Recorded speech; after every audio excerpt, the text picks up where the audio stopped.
Hey guys, PIEGUYRULZ here with Phoenix Pen. Hi, everyone. Once again, she's back from her time off. She adopted a cat, and that's been very busy in her life, right? Yes, he's taking up all my time. So Steven Universe Wanted came out. This was a little departure from what they usually do in that we just had a bomb a few weeks ago, and now this is 4 episodes airing on the same day, not like throughout the week, not like weekly.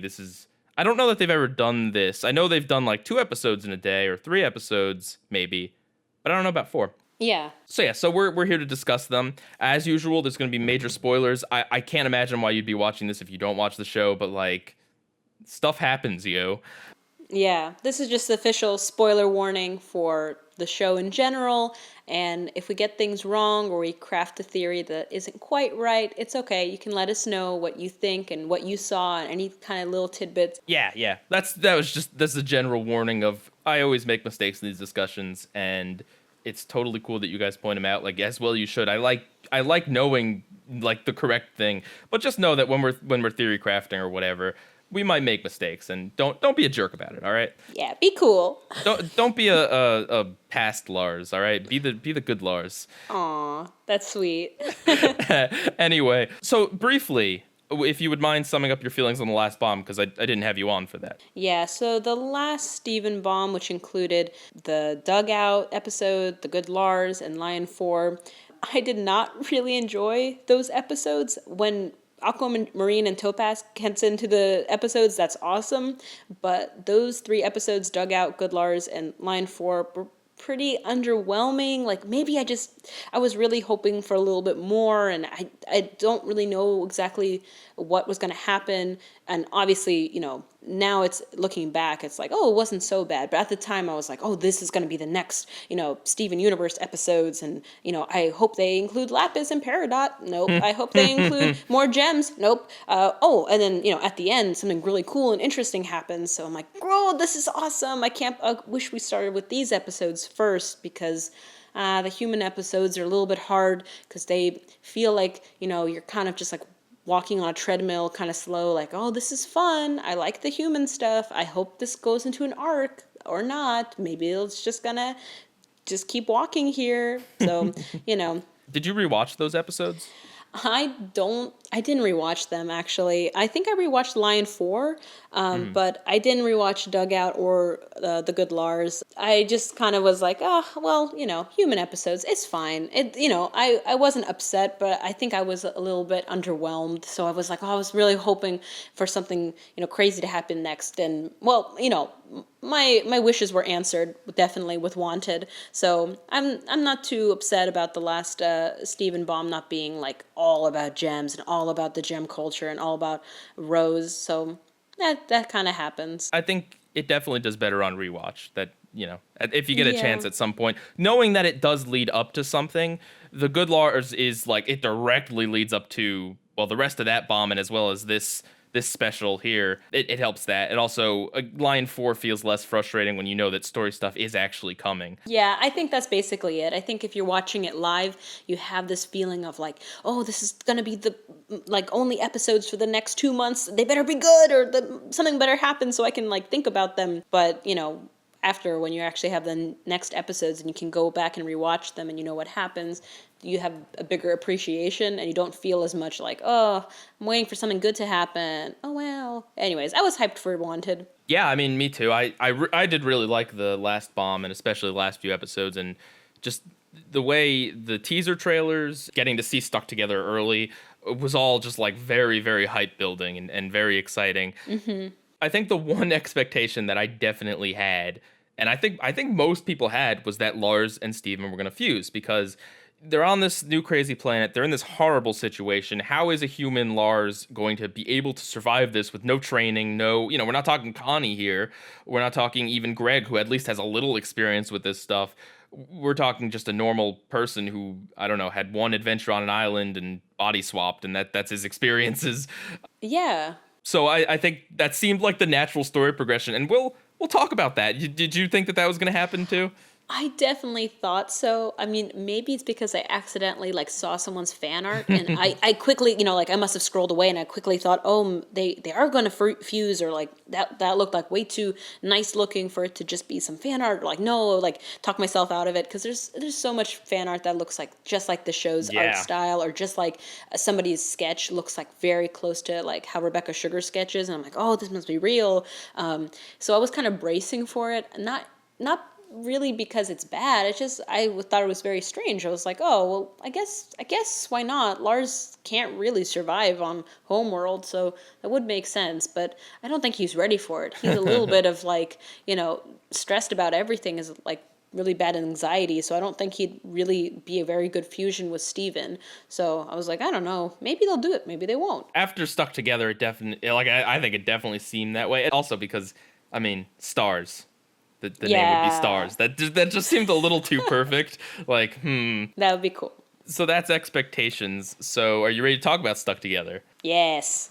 There's always episodes like this at the end of season big events, where after Jailbreak you had Full Disclosure, after Message Received you had Log Date, and for Lapis it was Same Old World, and for Earthlings it was Know Your Fusion, which was a goofier episode. But still, there's always these episodes that the characters talk about the previous experiences, because these were big experiences, and in an 11-minute show you cannot have character development and like talking and reflecting on the experience in the same episode as it's going on for 11 minutes. It doesn't make sense.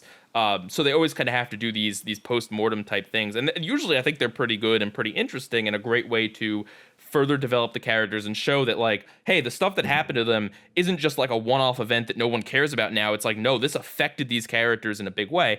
And I think this was that to Are You My Dad and I Am My Mom, where, and even the new Lars, where Steven and Lars talk about even taking responsibility for like his mom's actions, and being afraid of his decision, and Lars talking about what happened that night, how he did leave the party, he did refuse to go before he got abducted. He made that choice. And Lars talks about being cowardly with Sadie and not standing up for her. So yeah, I think that's where this episode fits in, and I think it's really clever that the show does this. What are your general feelings on Stuck Together? Yeah, that's actually a really good analysis of like why this episode works so well. I mean, I love episodes where they mix the gem and human elements together. I think that's when the show really shines, because you get to have these interesting discussions, but it's kind of with a magical background. Like, they're actually talking about working together, talking about the attitude that Lars has, but it's in this like dire situation where you're like, oh, well, I guess they have nothing else to do. They can't really escape. So it's like, it has the tension of a normal gem episode, but it also has a human element that makes the human episode really interesting. So anyways, I like the fusion of gem and human stuff.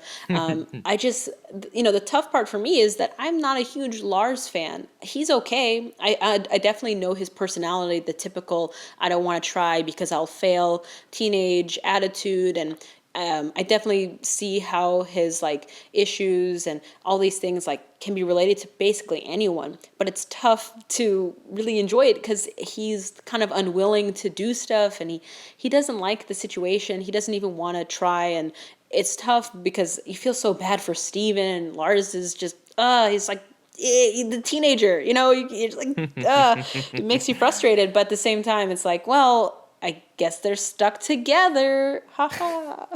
The good Lars won me over with Lars. I mean, I talked about this, but Lars was kind of a hard character to pin down on how to really feel about him and what his place in the show is.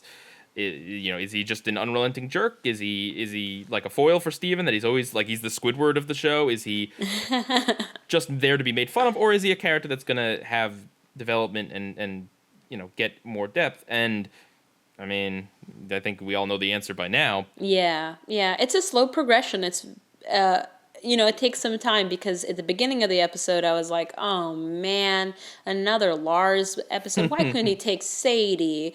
I was definitely like beside myself. But at the end, when they go through the discussion, you actually feel like you're developing a real fondness and like understanding of Lars, and you kind of, you soften up. You're like, yeah, actually, this character is much more interesting. He's not just one note Squidward, like I'm, annoyed at everything, blah, blah, blah. I don't develop and I go back to square one in the next episode, because that would suck. Honestly, I would hate if Lars just kept resetting to being like the kind of foil to Steven's happy-go-lucky personality. I think something about the personalities that's interesting is that it's not just this episode doesn't just have Lars becoming more like Steven or adopting Steven's point of view. Steven kind of does a little bit of Lars as well. He's like, look, you always tell me when things suck. You're always real with me. And I think that was not just cool for Lars to kind of get some development, but for Steven too as well, because one of the common criticisms of Steven is that he's basically just a happy-go-lucky, just kind of He's like unrealistically happy.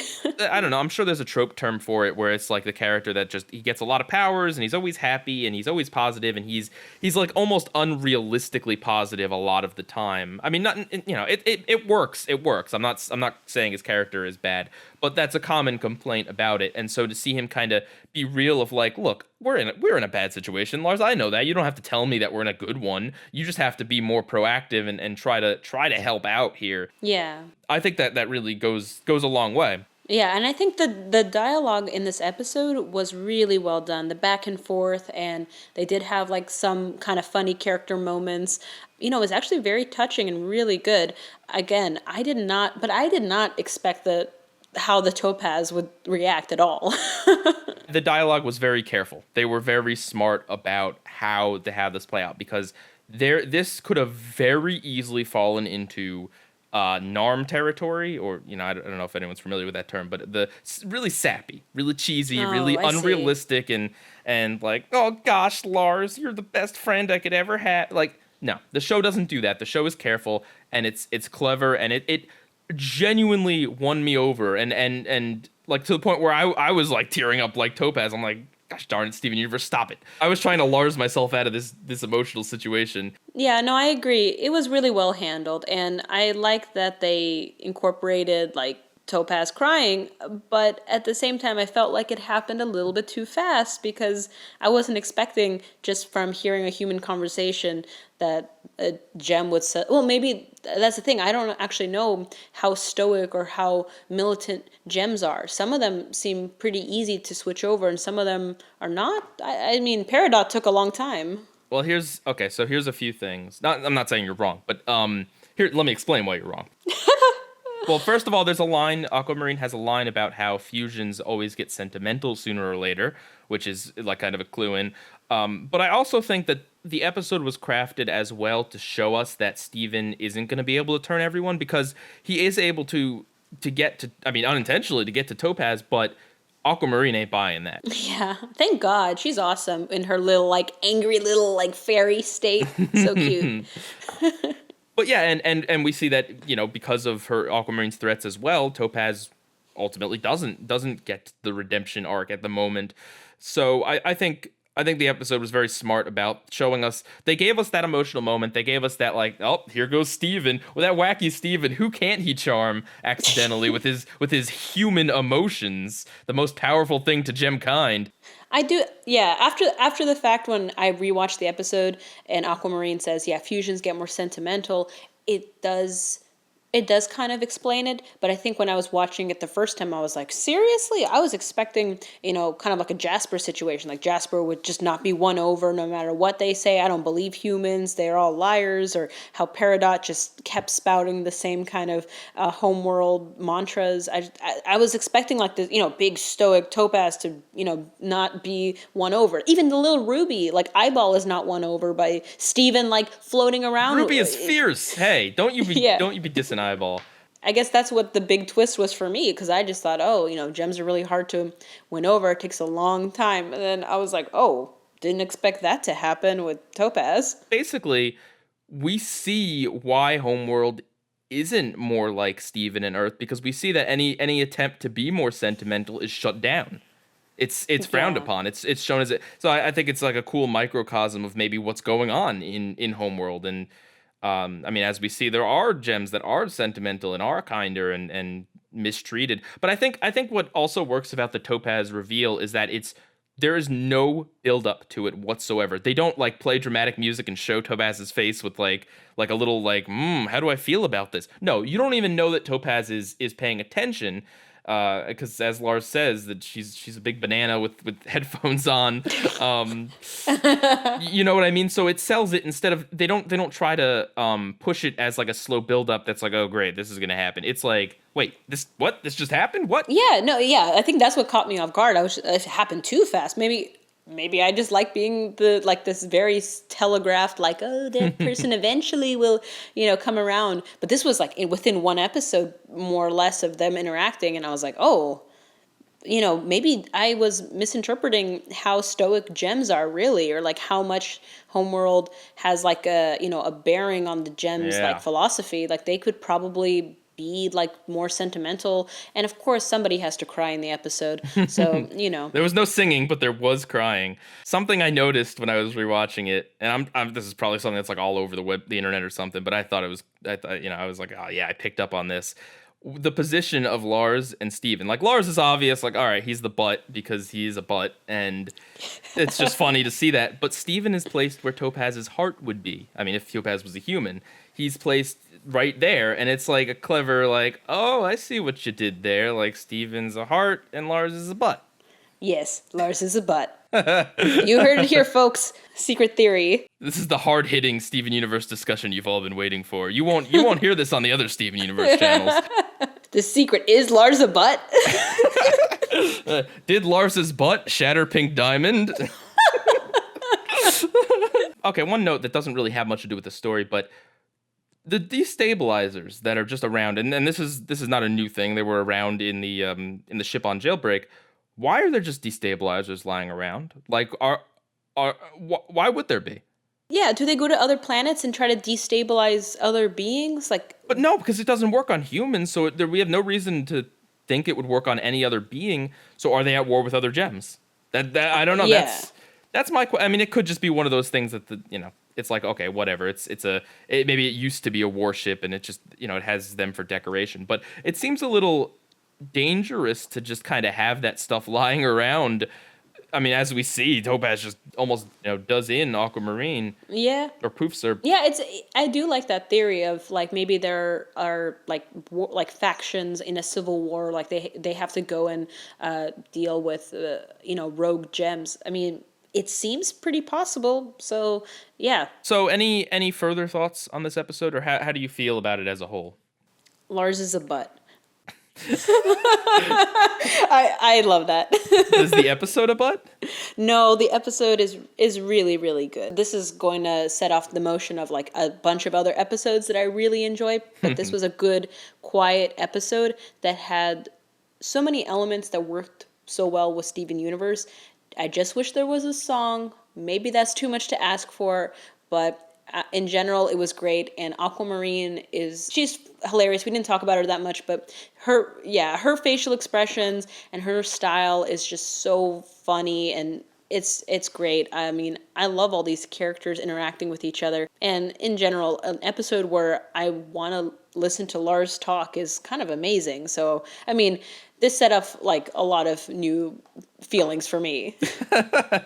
In general, I really enjoyed this episode. I think that this is one of those episodes that could have gone wrong in so many ways. This could have been cheesy, it could have been sappy, it could have been predictable. And I might add something I forgot to mention. There's not much movement in this episode. It's because Lars and Steven are stuck, and Topaz is like sitting at the controls for a lot of it. It's a very static episode, but you don't notice because the dialogue is so good. There's an episode of Adventure Time, just to throw this out there, where Jake and Finn are frozen for like the entire episode, and the Ice King just messes around with them, and it is boring. It is so boring. It is one of the worst of the first few seasons.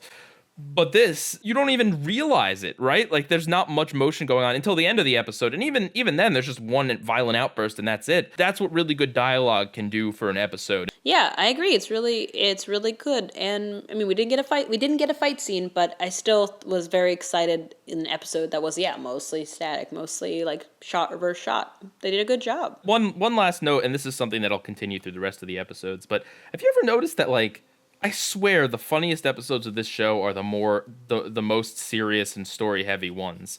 Like, Like, there are, Dugout, I laughed at the one joke, and that's about it. But this one, man, like, the whole stuff with the pants, like, Lars Oh my takes, like, god. I could hug you with my legs, but it'd be weird. And then, like, all right, now lasso the pants, and they're on the ground. Like, why are they on the ground? Yeah. It's funny, and we'll talk about, there's more jokes to come. Yeah, I don't know. I think it's just like maybe in the serious situation, you can even go more over the top with the craziness. You don't expect it. You catch the Yeah. audience off guard. That's the Yeah, theory. although I know some people don't necessarily like it because it can take a serious moment and make it jokey, but the jokes are funny. It's weird and it's funny. As someone who dislikes a certain episode about some recreational sport activity, I can tell you that I think that there is a fine line between taking away from the moment and being too jokey. This is something that a lot of the Marvel movies get accused of, because it does kind of take away from a more serious tone and takes the audience out of it. But I think if the jokes are done right and at the right moments, it can add.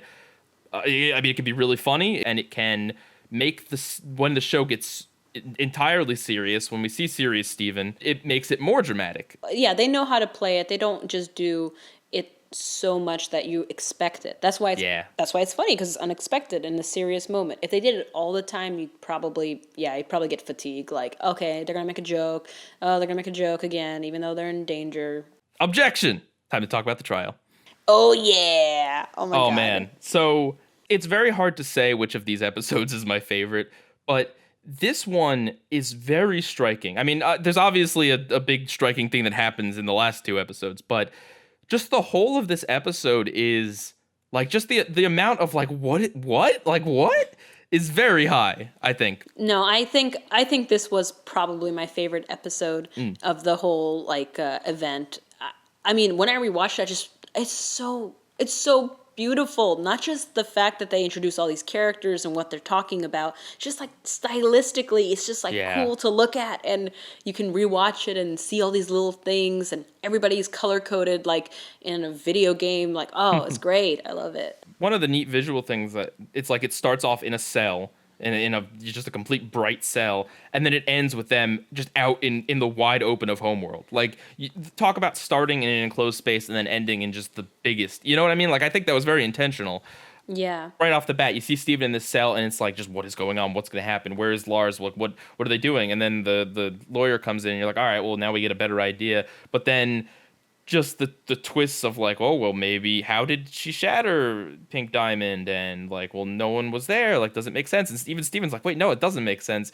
And it just, it escalates, and then it's like, oh, they're escaping, and oh, Yellow Diamond and Blue Diamond are fighting, and like, what?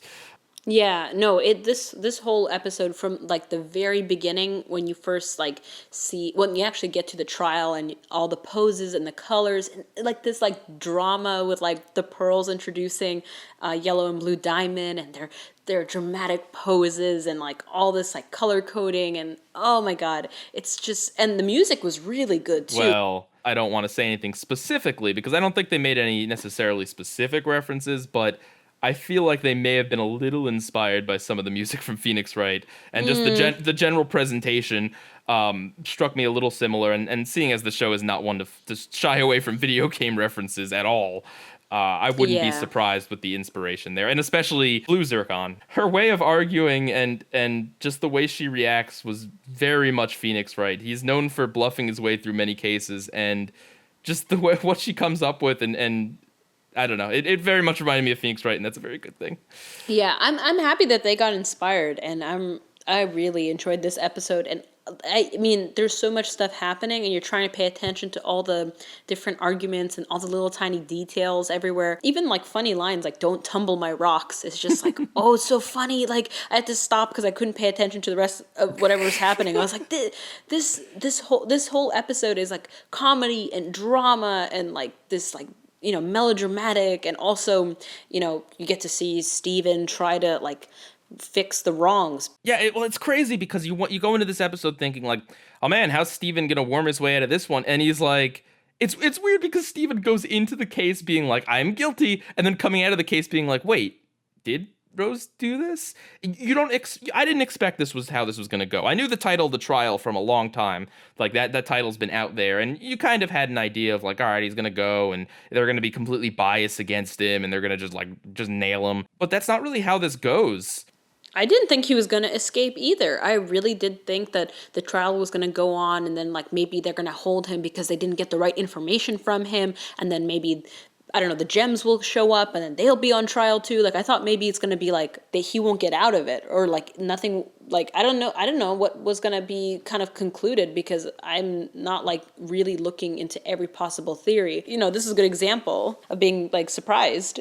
Yeah, it's like, well, okay, how are they going to write themselves out of this one? And I don't know, they kind of went in an avenue. I mean, the whole escaping on the palanquin thing, like that was all right, like that was cool, but that was just kind of like a necessary, like, let's get them to escape. But the whole core of the episode, of the conceit of that maybe Rose didn't do it and that there's this conspiracy surrounding it, was really interesting. Was not something that I expected, especially because the way the show is set up, the ending of season 3, the Bubbled, where he's in space, like the very ending of that seems to 100% conclude Rose Quartz did this. The gems would not tell Steven that if it was a lie. Why would they lie to him and tell him something worse about his mom? Exactly. Yeah, they have no reason. Yeah, and why would they... I mean, I don't know about Amethyst, but Garnet and Pearl would know. They should know, you'd think. But this episode kind of blows it wide open, and again, like with Stuck Together, it could have been cliche and cheesy and like over. Well, I mean, it is over the top, but it's over the top in a good way, and it could have been very much like, I don't know, guilt tripping Steven or whatever. But Yeah. they took an interesting turn with it, and I really like that. No, it was a good episode. I mean, it was just really interesting to rewatch, and seeing Blue Pearl and Yellow Pearl's reactions, and seeing how Steven reacts when he's also trying to think of like, how would this happen? And then obviously like, it's just exciting to see like, wait, there might be much more that we don't understand, that maybe the crystal gems don't know. Yeah. And of course this goes into all the speculation of who shattered Pink We'll get Diamond. there. We'll get there. Let's do that at the end, because Yeah. I want to kind of get the discussion of the episode first. So the zircons, right? I think I'm saying that correctly. It sounds like an allergy medicine. Zircon. Honestly, I think they're my favorite new gems of the whole shebang here. Not that there's yeah? that many gems. Yeah, I like them. I like them better than the OffColors. We'll get to them. But I thought, I don't know, just both zircons, and how Steven's one was actually like genuinely trying to fight for him. I mean, obviously her life was on the line or whatever, but Yeah. I like them too. They do have a similar personality to Pearl, which is just kind of like, you know, oh, I'm very like they're sweating throughout, they're stressed.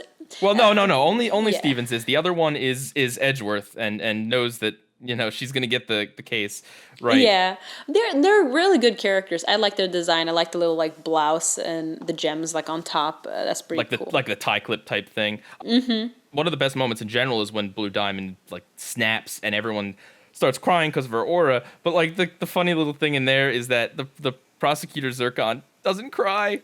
She touches her eye like, oh, what's going on? Because she's the heartless, soulless, attorney. That's the thing about the whole episode, is there's a lot to take in. There's a lot of reaction shots from the diamonds, the zircons, the pearls, and Steven.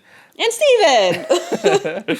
But there is, and Lars is there too. Lars is also providing some really great comedic relief, because that's pretty much how you'd expect anyone to react. Like, what's going on? Where am I? Why is there light everywhere? Yeah, these are with giant chicks. I was like, what the heck? It's so strange. I'm like, I wouldn't consider them that, but okay, whatever. How do you feel about this episode only being 11 minutes?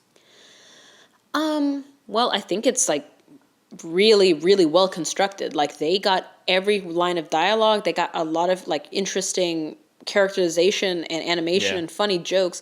I do agree that it could have been longer. I'm kind of happy that they worked within the limitation though, because they did a really great job. They didn't have like a lot of space to, I don't know, guess like do weird like messing around stuff or something off. They just focused, they like laser focused on this trial and laser focused on what they're trying to get out of this episode, which is developing more about the backstory that Steven doesn't know about. And I'm impressed mostly. I'm not, you know. Well, I didn't say that I think the episode should have been longer. I just asked how you felt. No, I don't. I think that this was perfect.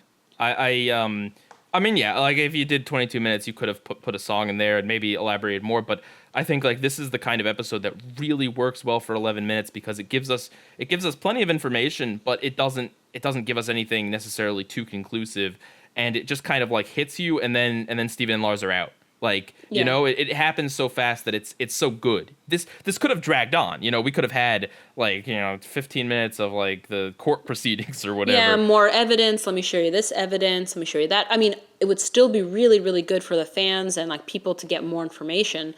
So, it would But that's still not be the way the show operates. That's never Yeah. been the way the show operates. This was like the perfect amount of just information, and then like here's a bunch of questions. Oh, yes. Also, Ruby Eyeball, and she's the eyewitness. God, Eyeball's back. Every Eyeball's back. Oh, so great. That's not my name.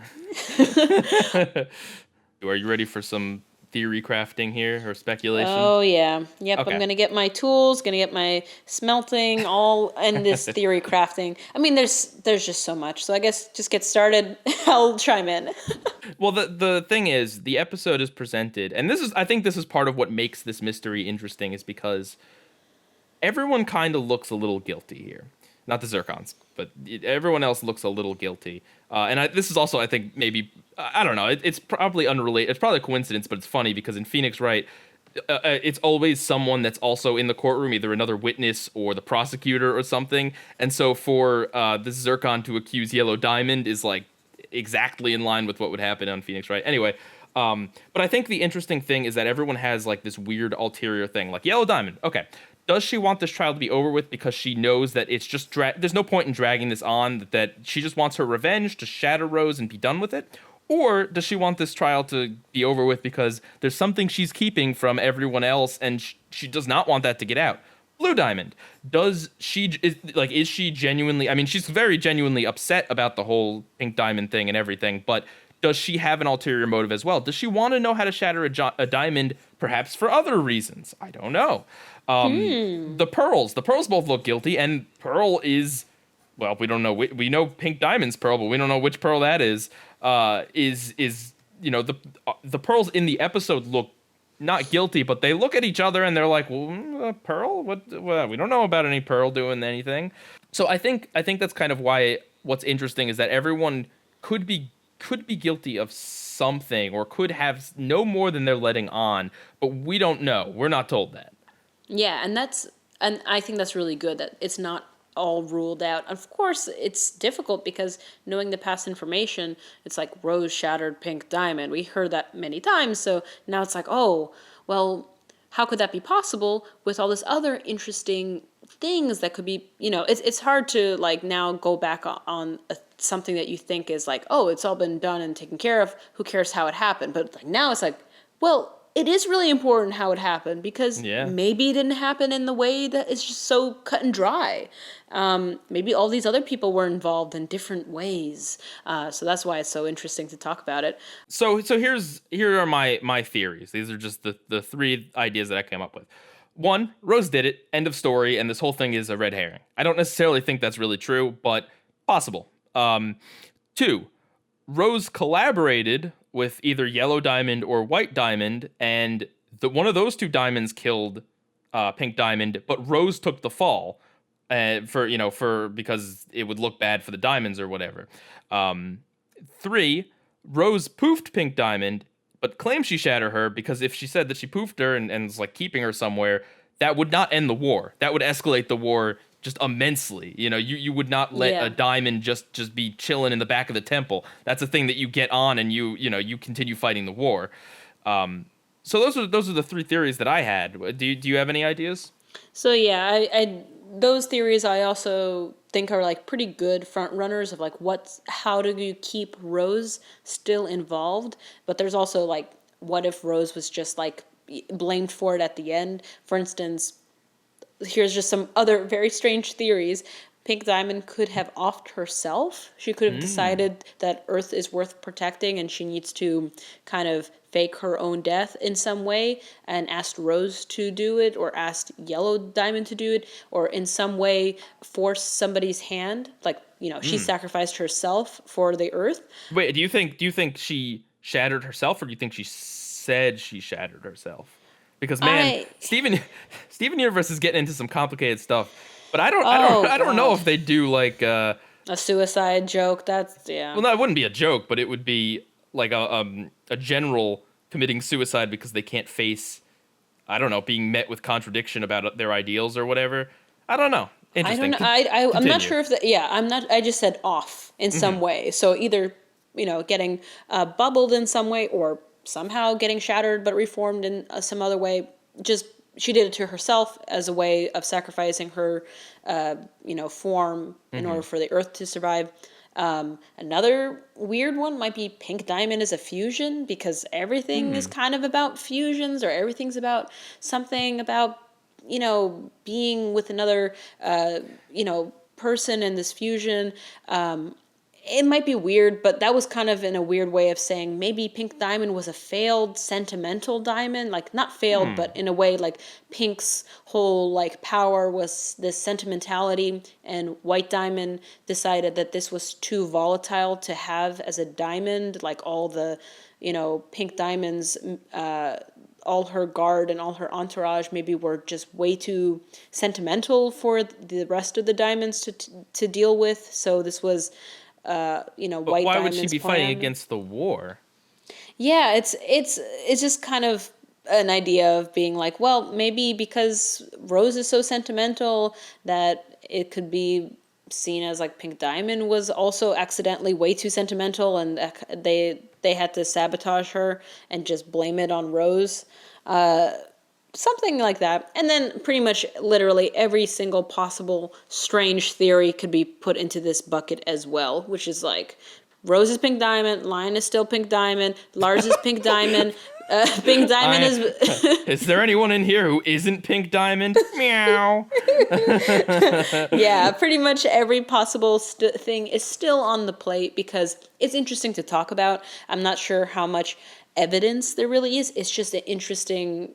way to discuss it. I think there's some evidence. I think the fact that the crystal gems, they seemingly have no reason to lie to Steven. Yeah. If they're telling him that his mom killed someone, which is like totally against his ideals, there's no reason that they would lie to tell him that unless they were like evil. Are the crystal gems evil? No.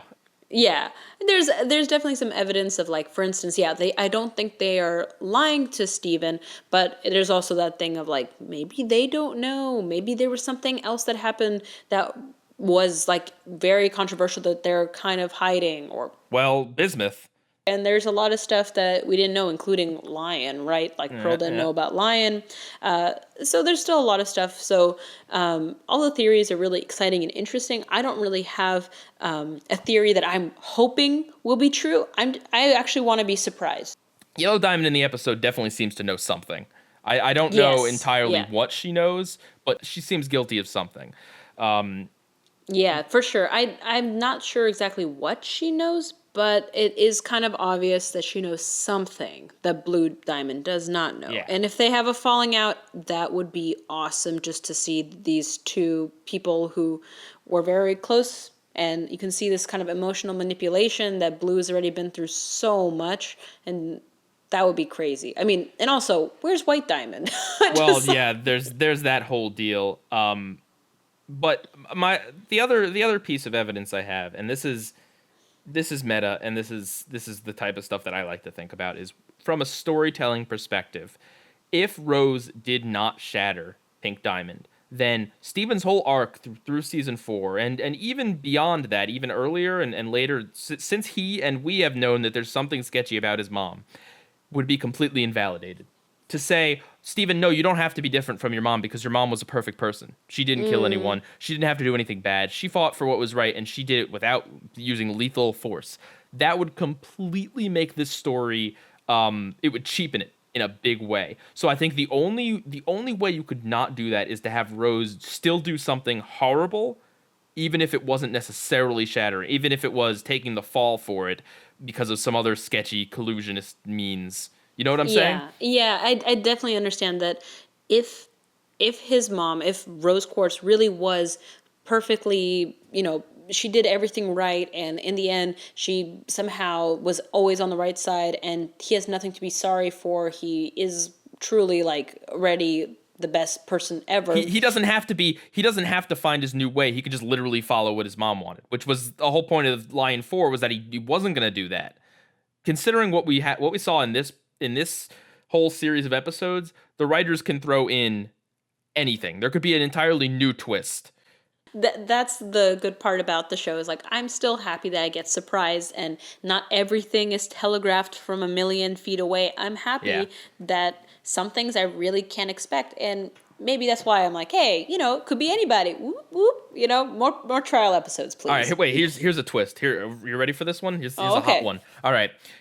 Rose shattered Pink Diamond because she felt like she could use Pink Diamond's shards to restore the Earth from what they took away from it in the kindergarten. Her shards could help the Earth grow again, and Rose felt that this was the only way to fix the wrongs of what they've done to the Earth. Boom. Oh my god, I know, like, all the hot takes are like, secretly Onion is Pink Diamond. I know everyone still jokes about that, like Onion is White Diamond, and it's some of this ridiculous stuff. It would be crazy if it was true. Like, some of the stuff is like, I actually want to see how far they can push, like, my emotions. So, in summation, the trial, how did you feel about this episode? It was awesome. And I also wrote a note here, the pearls are awesomely cute. Yes, the pearls are very cute. Blue Pearl's little drawings of Steven doing a kickflip. Yeah, they're great. All the characters and all the set design, the poses, everything was super, just enjoyable to watch and rewatch. Yeah. It's a dense episode. Yep. In general, this was a really good episode, a really solid follow-up to Stuck Together, and I think really the best kind of episodes are ones that have enough layers in them that you want to go back and rewatch again and again, whether it be background details or just, just a lot going on in the dialogue or the mystery element. This episode kind of has a lot of that, and I feel like I watched it twice. I'm going to watch it again just to try to just hear every piece of dialogue and see how everyone reacts. And then I think it'll be a lot of fun watching this episode once the series is over and we know what happened to Pink Diamond, Yeah, it'll be interesting. I definitely think I will rewatch this episode a lot, just like I rewatched Mindful Education. That was my other, fave to rewatch. All right, OffColors. So what do you think about this one? So, thankfully I watched it twice, because I think the first time I watched it in the beginning, I was starting to get really exhausted with Lars. I was just feeling super like, oh, this reminds me of an escort mission in video games. Like, he's just someone that Steven has to, like, move around and drag him around, and he's just weighing the story down, because I kind of felt like Lars is, like, I was getting more sentimental with Lars, but I still kind of didn't understand what was his arc, or what was the point of him being on Homeworld or being paired up with Steven. It still kind of felt a little bit like escort mission. Like, we just have to get Lars away from all this, gems, and, he's in trouble. So in the beginning, I was not really feeling it. Obviously, by the end and all the amazing stuff that happened, I was completely, 180. I was like, that's it. This is awesome. This is great. That's an interesting note that you say that, and this ties into something I talked about a little while back on my channel about trust, and when you trust a storyline, when you trust a show, and basically, yeah, I truly believed that the reason Lars was there was for character development, and that they were going to do something with him. I believe it was also possible they weren't, but I trusted that they had a plan with him. And so if you went into it not trusting that, I could definitely see you being like, because you're right. The other utility of Lars in this arc could have been the damsel in distress, basically. Been like, well, Steven could maybe survive this situation, but oh man, having to deal with Lars and having to get him through this is going to be tough. Yeah. But that's luckily it was kind of the other way around. Lars was the one that was helping Steven in a big way. Yeah, so obviously we're going to have to just get right into the plot of this stuff because, Yeah. it's hard to talk around it. Yeah, well, one of the cool conceits is that they didn't give him like Superman-esque powers. They didn't make it like, oh, under the sun of Homeworld, Lars can shoot laser beams at his eyes. No, he's still kind of an average dude. He does some cool action moves, but that's about it. So the power that they give Lars to protect these gems is just that he doesn't have a gem. It's so mundane, but yet really clever. He's literally a meat shield.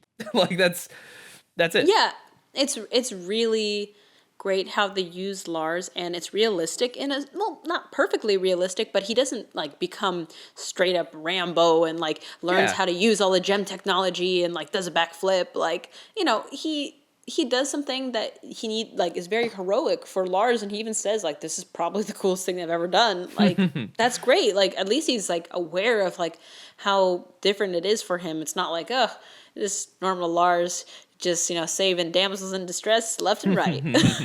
So I was happy about that. And yeah, thank God he's an active protagonist. I love what active protagonist. It's so difficult to see characters that can do something, but they don't, so other people can shine. So you feel like, go do something, please. Why are you here?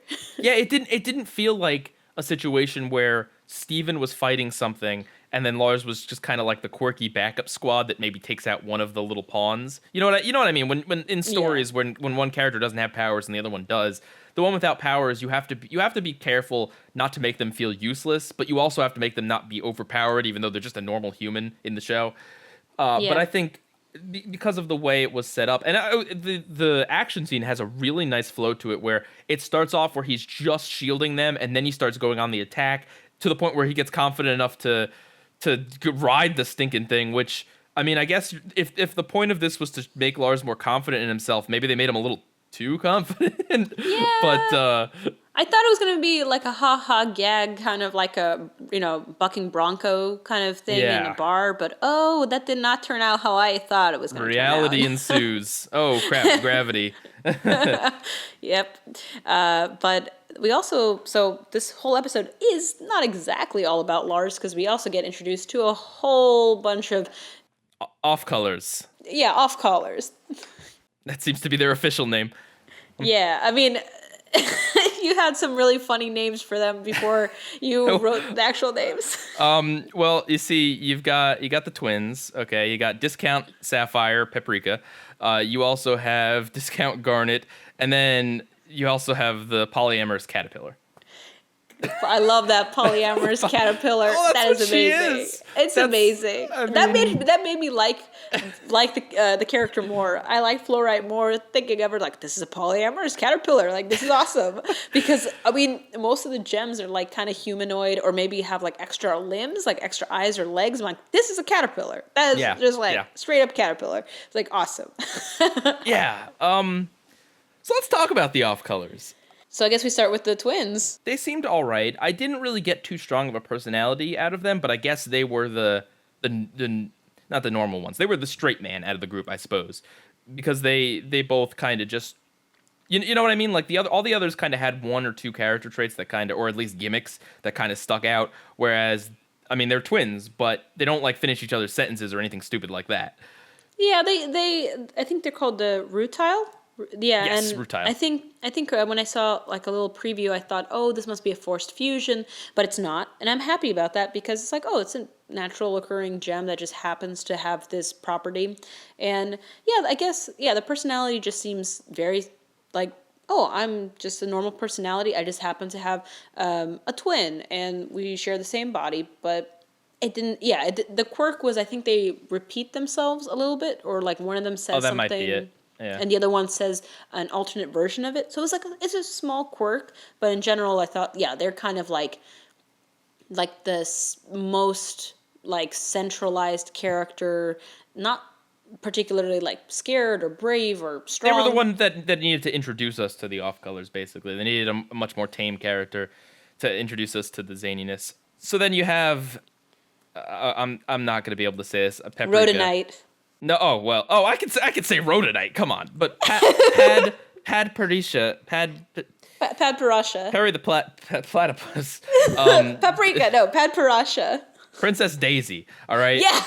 Daisy. And Yeah, hey, she's if great. anyone's like upset about me misnaming these characters, I refer you to Steven's nicknames for all the rubies, all right? If this is like offensive to you, then it's in the show, so nah.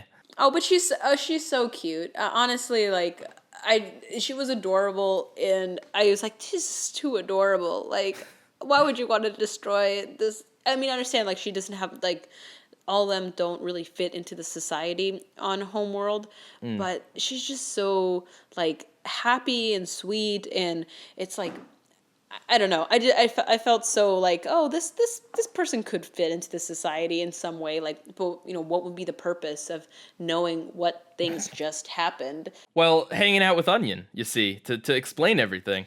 Um, no, Just say adorable one-liners all episode long. I thought she was cute in OffColors, and I thought her gag was actually funny. I kind of got sick of it by Lars's head. I think they played it too many times, and she doesn't say anything else. Like, can she not say anything else, or is the purpose of her character just to be that one joke?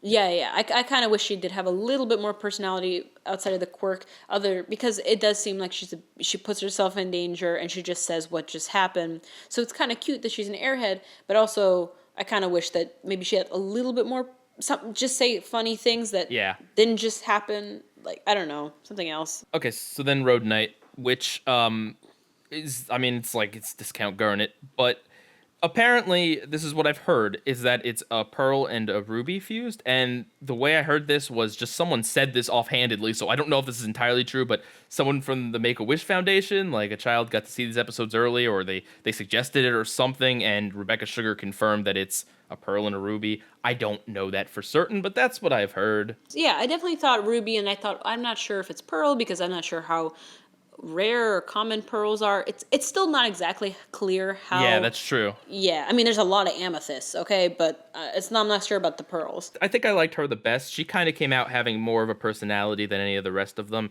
She was nervous about her situation. Like, she cuts off Fluoride at one point when she's doing her slow talking thing. She just kind of seemed a little on edge and stuff, and I like that because that gave her a lot more of a personality than any of the rest of them, I think. I did like her design, which was very interesting. A little bit like designs I've seen people like do just like on their own like Instagrams or DeviantArt. Just like that's actually really nice that they have a consistent like style that you can expect certain characters to look a certain way. And it's funny because I watched the episode and I can hear her voice changing depending on, I think, which line she's saying. Sometimes she has like a strange kind of like, I don't know, like Jewish mother accent. And then the other times she seems like more aggressive, or like a Ruby, like very like, we got to do this or something. Yeah, a ruby and a pearl. That sounds like a very interesting combination. So I thought it was a really, I guess she does have a similar kind of sardonyx like look, but because that was also pearl and ruby, but also we had a sapphire in there. Oh, that's true. So that was very different. So I can see that being like, hey, here's like this is like the other example of that. Yeah, she's a little bit like nervous. Maybe I'm just exhausted with like the pearls exasperated screaming and being nervous at everything. But she did have more personality than I expected for like how many characters are in this episode. I actually did get a good understanding of like who she is, and she's very protective of Pet Parasha, and that was really cute. So I like that. So then last is Fluoride. Remember to brush your teeth, kids. That's Fluoride, right? Fluoride? Yeah, Is how you Fluoride. say it? Okay. Fluoride. Yeah. I didn't like her. I'm gonna be completely honest. Her design is cool, but her slow talking thing, I had no patience for that. I am very sorry, but no, you do not do that if you give her that many lines, and especially in a series of episodes that feels so tense and like what's gonna happen next? What's gonna happen next? How are they gonna get out of this?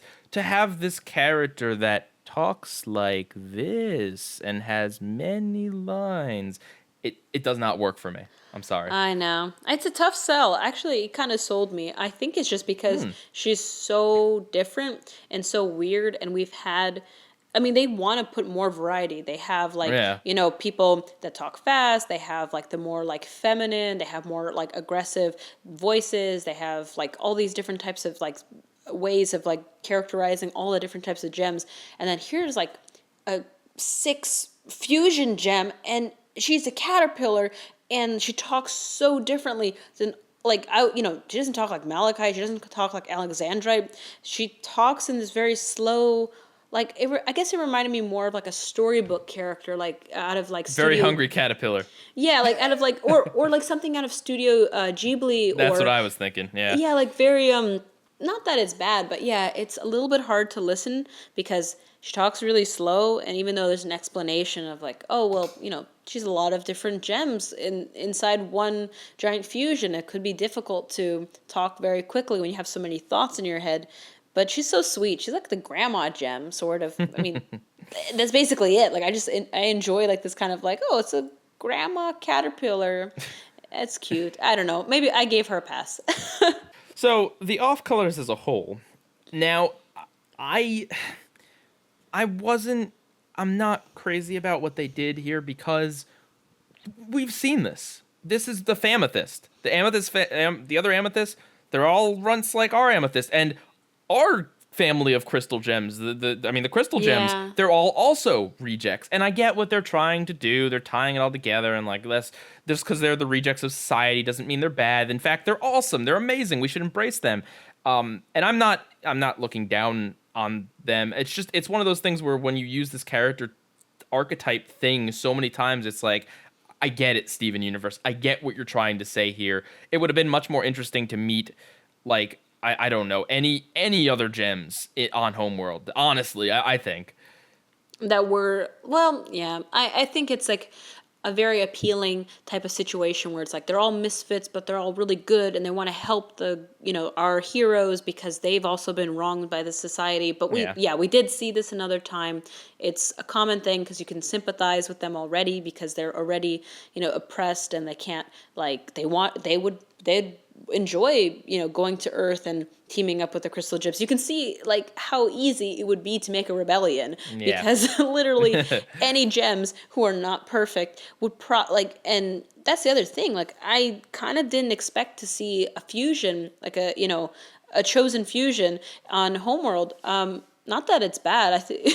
Well, let's talk because the way the answer is presented, it seems like Garnet is like the first fusion and the only time this had happened. But really, the way the answer happened, it's definitely like an unusual thing about Sapphire being wrong about the future, and Ruby being impulsive, etc., etc. But it doesn't seem like the sort of thing that's like would be entirely unique. And I think maybe to go along with the allegory is perhaps that other fusions have existed in the past before Garnet and existed after her, but society was not open about that and did not, they shunned them, and so these gems had to stay in the closet, if you get what I'm trying to metaphorize here. Yeah. So maybe that's why. I don't know, but it is weird that it's like, oh, wait, what? There's these fusions on Homeworld, and yeah, they're shunned, but they exist? Like, what? And it seems like very natural. Like, I don't think there was any issue with the Ruby or the Pearl in the Rhoodonite fusion. I mean, they didn't exactly say anything other than the fact that they're a fusion and that's not allowed. But other than that, it's like, it seems like maybe a natural occurrence in a lot of ways. I mean, the Fluoride got at least 6 people to join in the fusion, and that's pretty impressive. They're willing to accept more. They're open to other applicants. I mean, it's like, it's one of those things. I mean, I'm sure after hearing this, some people are going to come away with like, oh, he hates this. This is awful. No. I just think this was a safe, easier way to do this sort of thing, to show, again, another group of misfits that Steven can easily empathize with, and that are like, you don't even have to switch them because they're already on his side. Yeah, he's like, let's go to Earth. yeah, they're like, oh, that sounds like a great place. It's like, what? Like, okay, great. We're gonna have more. We'll ship them off to the barn with the other gems we don't talk about. No. Overall, the OffColors are pretty interesting, but they didn't really have too much time to develop any further besides their kind of one-note jokes or the fact that they are in peril. They felt more like a tool for Lars's arc, which is, it's like, all right, it's okay. You know, that can be a thing sometimes. And I do think that the show is definitely deliberately telling us that, like, look, the reason why gems joined Rose's rebellion isn't because gems are naturally, like, it's like gems aren't naturally emotionless. They're not naturally oppressed or repressed or anything. There's something in the regime in yellow diamond, blue diamond, or maybe this mysterious white diamond, that is intentionally keeping gems in line and in this weird totalitarian. Did I use that right? Yeah. Style like a 1984 world where anyone with an abnormality is shunned and rejected. Yeah. And from what we saw of Homeworld, which looks very beautiful, but also very, very sterile. Yeah. It does look like an Apple, like, designed kind of symmetric. Like, I didn't see any streets. I mean, it's very hard to tell what is architecture and what is not architecture. It's very, like, geometric, but also super clean, like very difficult to see if, like, where are the actual inhabitants of this planet and how big is the planet. I mean, I have no idea what it looks like from the outside. But yeah, for the last thing for the OffColors is the one, like, as much as I enjoy them as a group, and I think they'd be really fun to see more of them, I did feel like it was a little bit of a misstep to make them so weak. It's kind of like showing that these off-color gems, not only are they misfits, they really can't defend themselves. Like, they're just not as superior as other gems. Like, they need to be saved, and they don't have any weapons. Yeah, but we don't know that gem society in general, outside of certain few, are a warrior type. I mean, we saw there's a gem that's a lawyer class. Like, that's what they do. You know what I mean? There's no reason to. Peridot wasn't built for fighting.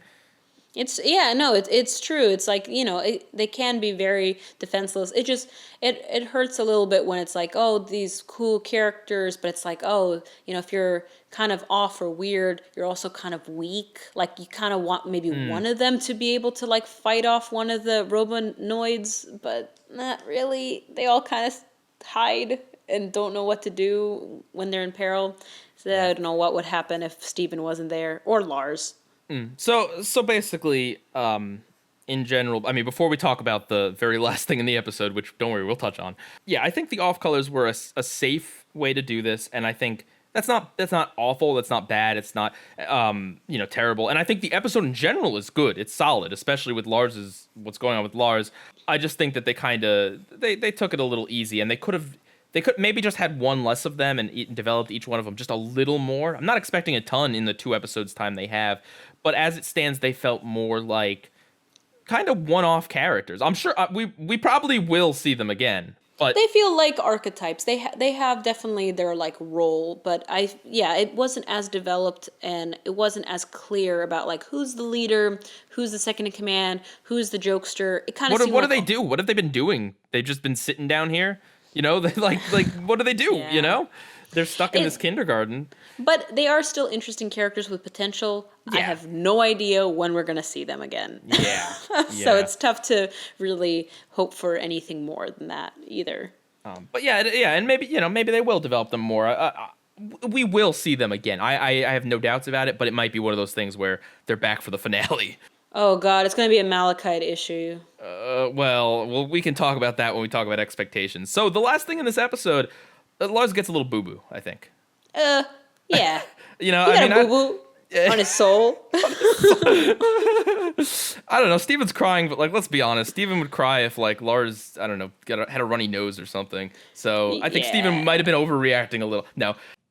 Lars died! Lars dies! What the heck, man? I mean, that was real. I did not.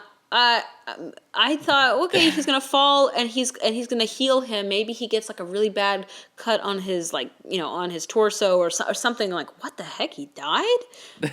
Right?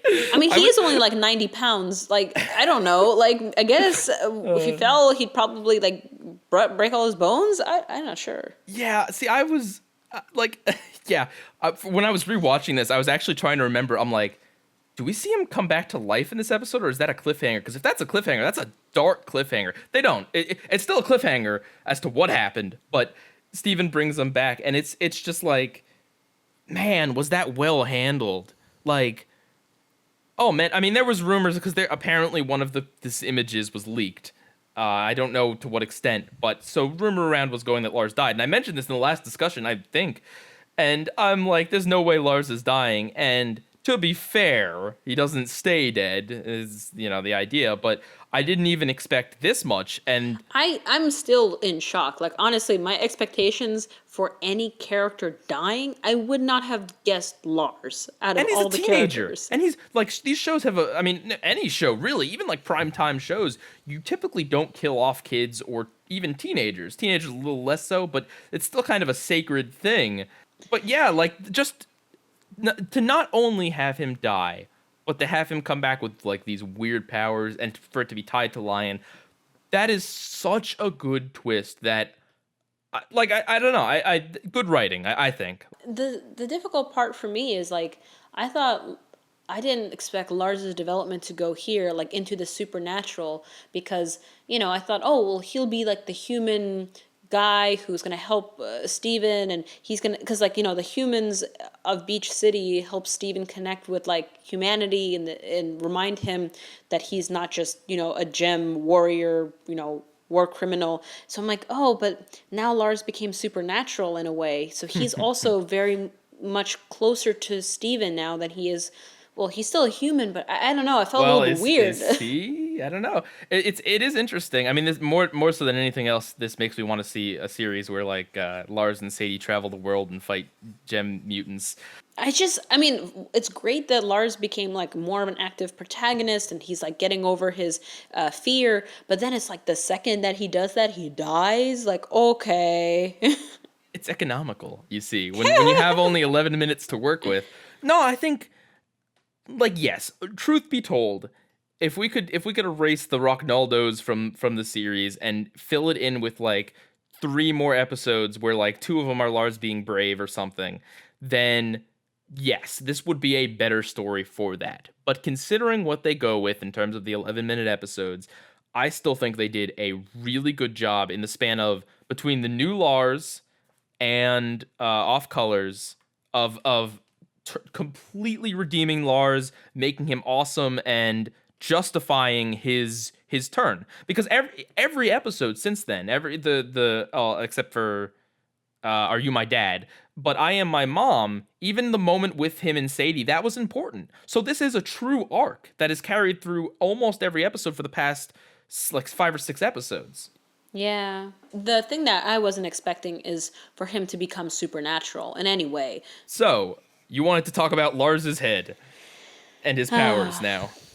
Oh, God. Okay. So, yeah. I mean, the implication of what happened at the end of OffColors is so huge for Lars's character, but also for the rest of the show, because this is, I don't know, like, it's awesome. It's great. It intrinsically ties Lars to the gem world, which is something that we have been desperately, you can look back in like our, I think in every discussion video I've ever done of Steven Universe, there's always the token line of like, man, I wish the humans and the gems would interact more.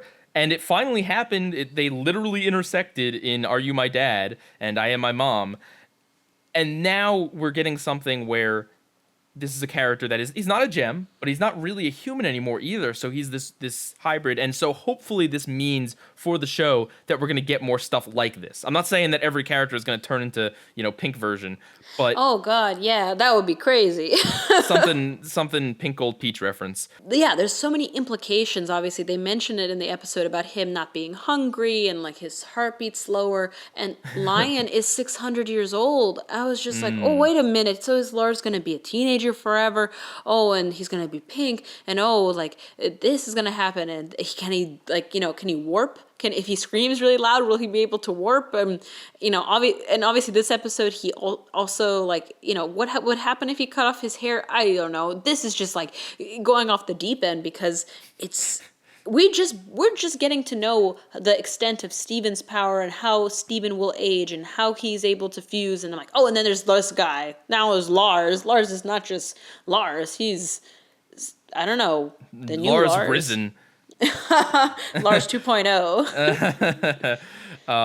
Yeah. I mean, it's kind of like The Trial in that there's a lot of lines in here about Lars's new powers and life that you kind of have to watch it a few times to really grasp that. Yeah, we don't know that. I mean, Lion eats, like Steven says, but he eats these weird gem lizards. So like, does Lars not want to eat anymore? I don't think he has to eat. But like, it's like, okay, there's that, and then there's this hair powers, and he can't travel inside it himself, but other characters can. We know Steven can, at least, and it's like, can he like shove Steven in his armpit, and his armpit hair has the same power? I don't know. Oh There's God. lot of important questions here. Oh my God. And then the other thing is, can Steven bring people back from the dead? Like Well, anybody? okay, all right. Here's the important thing: is that from a storytelling perspective, you got to kind of be careful with this kind of power. I mean, let's see. How can they could make it basically? We know Steven's healing powers are weird and situational, so there's that excuse. Could you? Oh God, could you imagine like someone dies and Steven desperately tries to bring them back to life and it doesn't Oh. work? Too dark for this show. But Yeah. I mean, he has so many magical abilities, and it's tough at times because you don't. He's not. It's not that he's overpowered. It's just that, like, in any situation, you could be like, well, why doesn't Steven just cry on him, or why doesn't Steven just cry on this person? And then I'm like, oh God. they were careful about that and making it situational. But that is a good, interesting point that they might have to address, is like, can Steven do this to everyone? One of the ways they could do it is basically make Lars miserable in his new form, and so Steven doesn't want to bring back people because they'll be brought back wrong. I don't think that's the angle they're going with this. That would be kind of sad. Oh But yeah. I mean, I think that it's super nice that, Lars is, progressing into a character you want to see more, and he's feels like more connected with who he is and who he wants to be, and like the lines in this episode are really great. But Yeah. also there is a lot of like implication of like, oh, so this is who Lion is, and like how would they, so they can go all the way to Homeworld pretty much at any time now.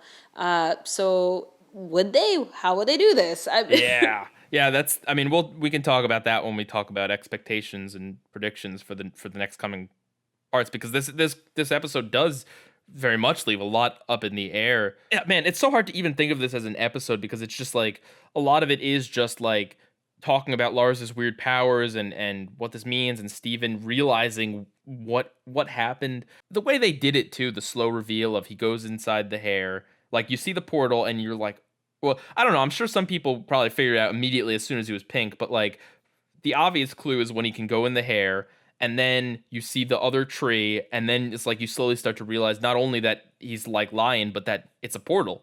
It's a weird wormhole in Lars's head. Yeah. I mean, I also, maybe I was watching the episodes really quickly, and because of the color shading inside of the like kindergarten cave, I didn't like really pay attention to the fact that his skin color changed. I saw his hair change, and then in the next episode he's like, you're pink, and I'm like, squinting a little bit. I'm like, it's a little bit hard to tell with the lighting. Not Yeah. that it's like terrible design. They're inside of a cave. It's just, it's hard. Like if you actually watch it, like there's some people who did like some color correction, and that makes him more obvious that he's pink. But I just thought, oh, maybe he has a scar now. Maybe he came back with like a little bit of a darker tan. Like the Robonoid like exploded on him. So I definitely, like when there's like, oh, he changed hue, I'm like, I gotta look more closely. And definitely on the second viewing, I'm like, okay, yeah, he's pinker, but it's because of the lighting that he looks more like a hueish magenta color. It's a little bit difficult to see. That's just mostly like for me. It didn't hit me as hard because I was like, what do you mean? What, he's like Lion now? Okay. Definitely, if you saw how the cut in his shirt was, Lars seems to have like this kind of little like star symbol when he's sitting up, and I was like, I see what you did there. That Also, wasn't an animation error. He had a skull shirt on, which I feel like I should have picked on a lot sooner. Here's the thing: Rose had this power. We know Rose has this power because of Lion.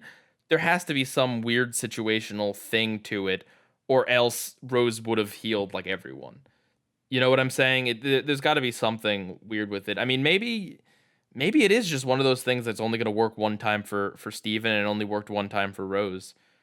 Yeah, that's interesting to know too. But again, we don't know the real like extent of some of these powers and like what he can't or can't do. And yeah, I mean, it's interesting. I mean, what else happens in this episode? Well, Steven reunites with everyone at the end, which was very, very Oh touching. yeah, and I definitely had a super like tear jerky moment at the end when Greg hugs Steven, and I just felt like, Yeah. oh, this is so sweet. There was a really funny part about Steven making peanut butter and jelly sandwiches that was like really adorable and Right, right. just super sweet and super cute. There was also a discussion about how humans make food, which I didn't really understand, but it's kind of adorable how he just over explains everything. Like he was Yeah. explaining lion, he was explaining the wheat turning into the bread. I was like, it's kind of a funny kind of quirk for writing. Yeah, the only other thing I thought about this episode is maybe Fluoride will eventually become a butterfly because she's a caterpillar. And I was like, oh, this would be great. This will be like, she's going to be like a giant butterfly gem. That would be crazy.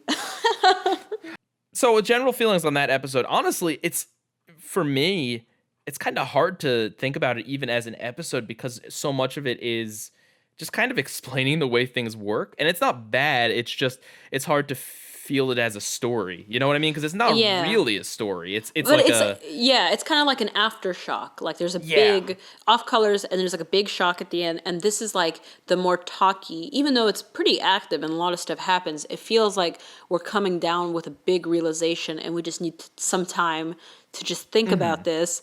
And also it kind of it does wrap it up kind of quickly where it's like, okay, you stay here, I'll go to Earth, and you stay with the off colors and find another way to get back to Earth. When, I mean, the obvious solution is try to find something that is already dead and then cry on it, take it through Lion, then get to Homeworld, then everybody goes through that thing, and that thing stays on Homeworld. Duh. I don't think that's necessarily going to happen, but I will say that if Lapis is allowed to do anything, she should flap her little water wings all the way to Homeworld and rescue Lars.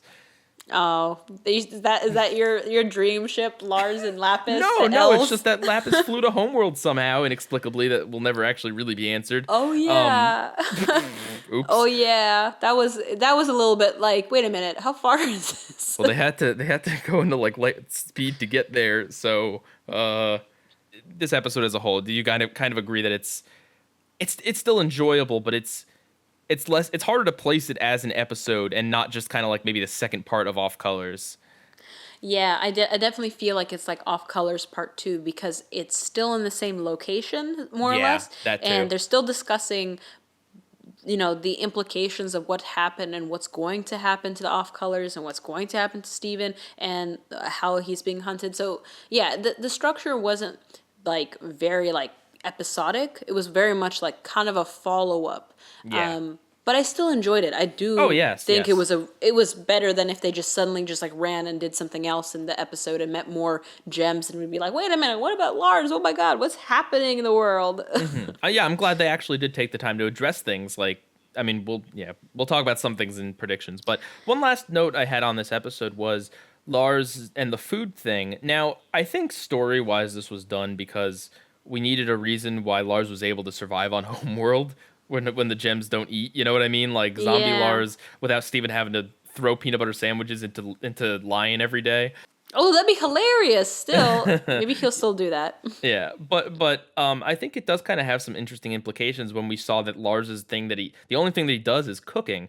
So perhaps it's made to symbolize that now when he cooks, he's going to cook for other people instead of keeping it to himself. Yeah, I don't know. I hope he still has taste buds and can taste things. I mean, I don't know how much of a like quote unquote zombie he is. Like, does he need to sleep as much? Does he need I mean, he still needs to eat food, but can he taste food? So, feelings for this Steven Grenade, as I call it, but this Steven Universe Wanted event as a whole. This was a really, really, really cool event, and I was just surprised at every turn, every episode. I wasn't expecting. I really, really wasn't. I really wasn't expecting Topaz to become more sentimental towards Steven and Lars. I wasn't expecting the off colors, like meeting a gang of kind of misfit toy gems, sort of. I wasn't expecting Lars's arc. I really was not expecting. I was expecting it to be like maybe Lars learns a lesson at the end about like, you know, believing in himself like Steven believes in him or something like that, you know. I wasn't expecting what actually happened. And Yeah. that's what I think made the big impact for me, is that the show is taking big risks. It's not Yes. always going for the simple, like, maybe you should just talk your feelings out and maybe you should do this, and kind of like more simplifying. It's getting kind of dark. Yeah, so yeah, I mean, I think actually you pointed out something really good, is that each episode has a twist or something unexpected.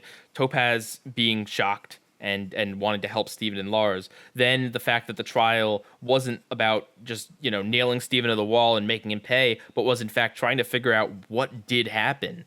The fact that OffColors ended with Lars dying and then being reborn, and then Lars's head about the fact that he is like Lion and that his head has the powers to the portal. Each one of them had these big surprises, and that's amazing. And here's the reason why you say that, why you're like, oh, Lars is going to just learn a simple lesson and be like, oh, well, I guess I'll be less mean, is because other episodes do that. Episodes like Future Boy Zoltron are simplistic, and they have that episodic nature of like, you know, well, I guess I'll learn to smile more, whatever that episode was about. I can't even remember. Yeah. You know what I mean? That's why people are so adamant about, oh, there's the towny episodes and there's the story episodes. It's because the show treats it differently. And the show can do this. It can do this. And you know, some people will say, oh, well, you can't do this every episode. And no, you can't do something this big every episode. But every episode could be meaningful. It could be like this. And yeah, I think this is like the best thing Steven Universe has done, definitely since Mindful Education, hands down. Yeah. I mean, Mindful Education also was about like the human side mixing in with the gem magic, and how that is like they are interplaying and affecting each other. Like, And anxieties, both that and this arc were about anxieties. but I don't know. I don't really know if I should expect more episodes where the human characters are mixed in, because I don't know. Like, it just, from past history. Let's talk. Okay, so we're gonna move on to predictions and expectations, and things that we want, not necessarily expectations. But this could be the thing that finally does bridge the gem story and the human story, because Lars is, much like Steven, Lars is a part of both worlds now. Now, the thing that scares me about this whole thing is that Lars is going to be off to the barn, aka Homeworld this time, and we are not going to hear about him in like 30 episodes. That scares me. Yeah. I don't want that to happen. That'll be bad writing. That'll be awful, right? Could they do that? They might do that. Yeah, I'm expecting this to happen, because a lot of the times when they have really big, like crazy revelation episodes, they kind of make it so you don't have to see them. Like, oh, you know, the Malachite's in the ocean. Oops. Malachite's in the ocean, or you know, the rubies are on going to Neptune, or you know, they're far away. You know, they don't. It's like the threat is kind of put to the side. Again, it's not really disappointing. It's just a little bit underwhelming, because sometimes you want the direct impact. Like right when Steven gets home, they're going to figure out how to, you know, get Lars out of there. But it might just end up being an episode where they make lemonade because it's summertime or something. Well, I mean, the thing is, this Lars, like, I'm not saying they have to rescue Lars or bring him back. Like, I don't think they need to do that. Nor do I think they need to spend every episode lamenting, like, oh, how are we going to rescue Lars? No. But I think there needs to be an episode where Steven tells Sadie and possibly Lars's parents about the situation. And it could be a kind of funny episode. It could be a weird episode. It could be Steven takes them to see him. You know, it could be interesting in that way. And we've seen Lars's parents to be super like open and supportive, and that's kind of the joke. So I could see that. That would be an interesting episode, and it could still be very human and very, you know, mundane in a way. But I'm afraid they won't do that. I'm afraid this will just be one of those things that they put off. Yeah, I mean, my expectations is they will put it off for probably 30 or 40 episodes. Like, you know, not that I guess I'm expecting this because of like past arcs. And I feel like the next big arc is probably, well, my guess is I think it might be about the temple fusion, or it might be about finding out more about who Pearl's original diamond was, or finding out more about Lapis and Peridot. Maybe there'll be some more stuff relating to Peridot wanting to fuse. I'm not sure. Well, I mean, if we're talking about what's going forward, so yeah, I like the idea of there being an episode talking about that with Lars. I also think there should absolutely, and I think this would be a great follow-up, have an episode where Steven asks the Crystal Gems what they know about Rose shattering Pink Diamond. Tell the story. Ask Pearl and Garnet to tell what they know about the story, and maybe even go to Lapis and Peridot and see what they've heard. Peridot wasn't around, we know that, but she had access to logs, and maybe she could still access one of those logs from the kindergarten.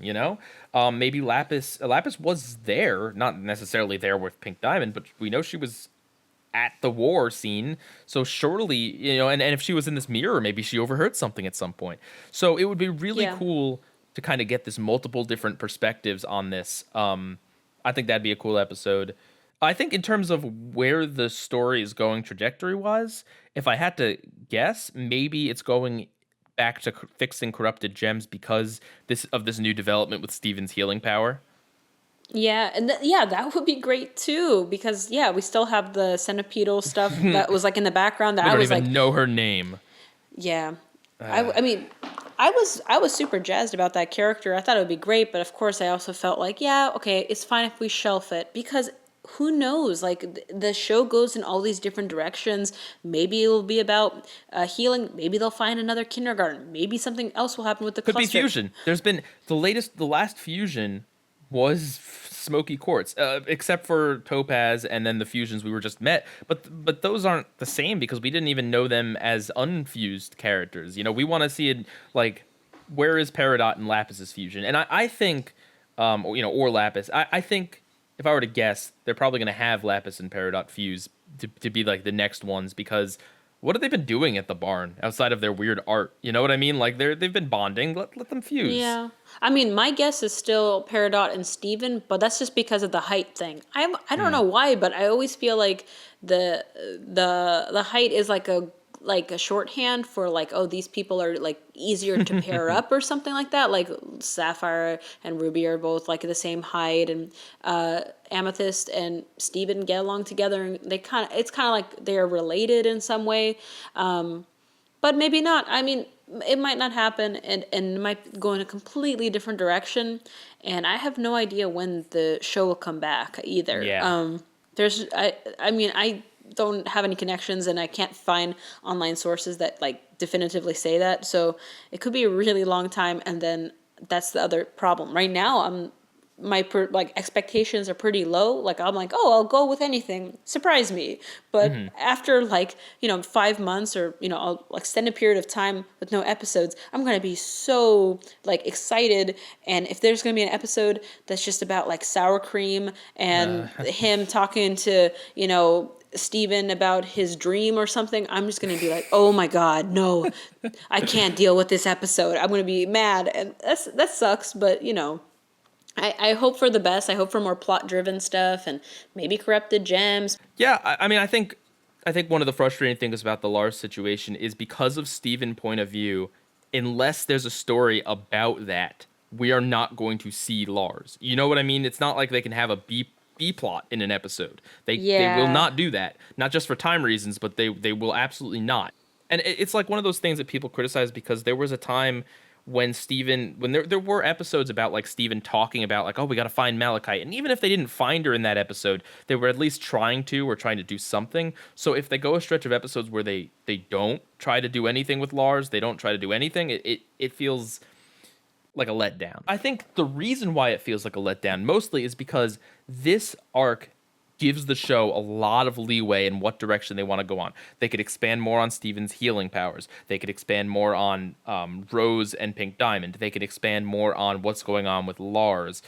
There's a lot of things they could be doing. They could explain to us what exactly Peridot and Lapis have been up to. Lapis appears in 3 episodes, or she speaks in 3 episodes in season 4. Peridot appears and speaks in 5. That's it.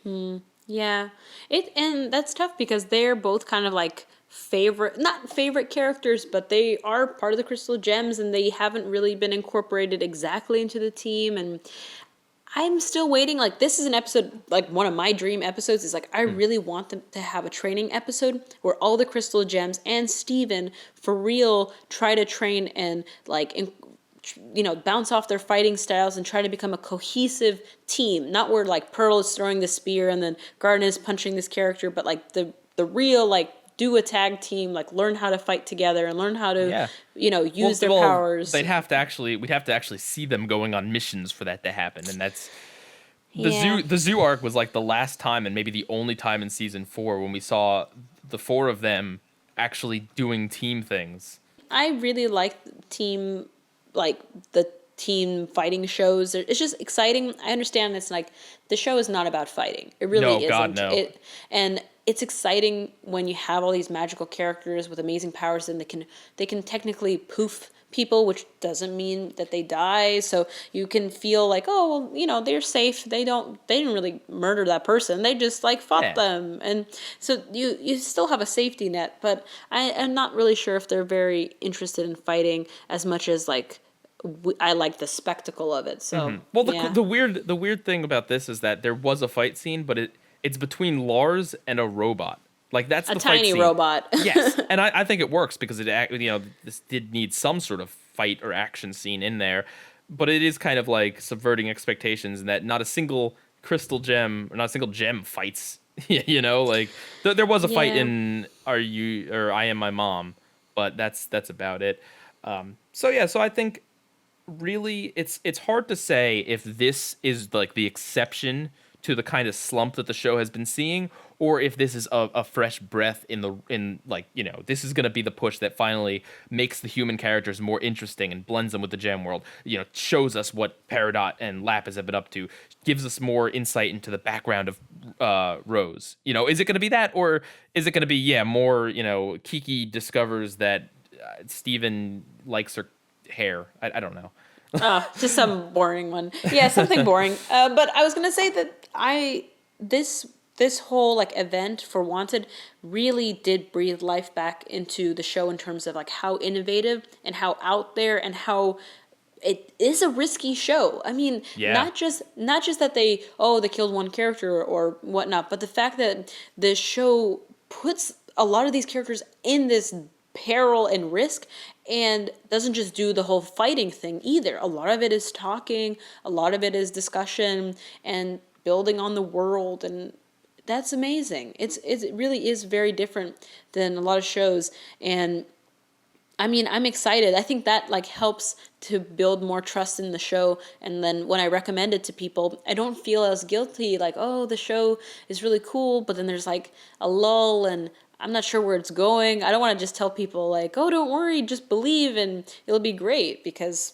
sometimes the arcs, when you watch them, it's a little bit like, I don't know, could have been better in my opinion. Mm-hmm. But then the next arc comes around, you're like, never mind, it's awesome again. While it is sad we don't have a necessary date quite yet, maybe by the time this video comes out, we'll know for new episodes.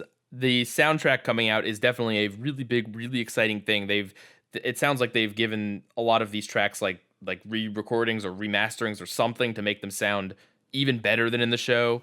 So that's going to be an exciting thing, and that'll keep the hype alive and the excitement. And plus all the trial and Lars's head and OffColors, and I mean will give us a lot to talk about and think about and just kind of have fun with in the fandom. Play nice, fandom. Yeah, be nice to each other out there. But a lot of fun stuff. I'm very happy overall, and it did kind of renew my enthusiasm and just general like happiness for the show. Like, yay, I'm on board with the show much more, because it's difficult after so many episodes to continue doing like episodic and also over the series arcs. It's impressive. Yeah. That is one of the interesting things. Yeah, that the show does that. It isn't an anime that is like story arc heavy, and then maybe you'll have like one filler and then like literal filler, and then you'll have just another arc.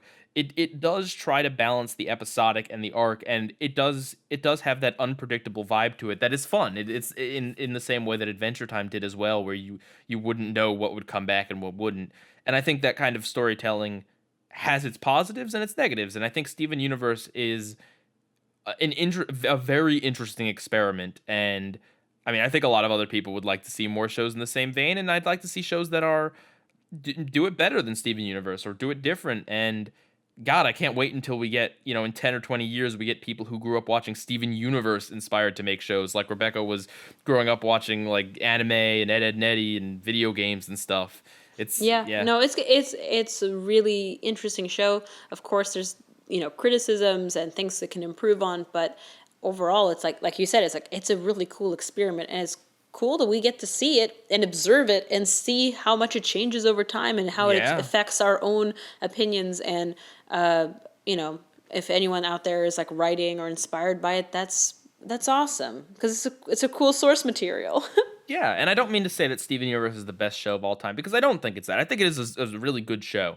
But I think that what Steven Universe is different, right? I think that the things that it does different are going to be very important for animation going forward. I think that there are going to be other shows that are kind of in this vein, in the same way that Steven Universe was that to Adventure Time, in that Steven Universe has a lot of things in common with it, but in the same vein, it has a lot of things very different from it. So hopefully Cartoon Network will do what they did with Adventure Time and maybe hire on some of the other people who work on Steven Universe to make other shows for them after Steven ends. Yeah, can't wait if there's more popcorning of different ideas from one show to the next, because it's awesome. Yeah. It's great to see that kind of stuff happen, and I hope it really does.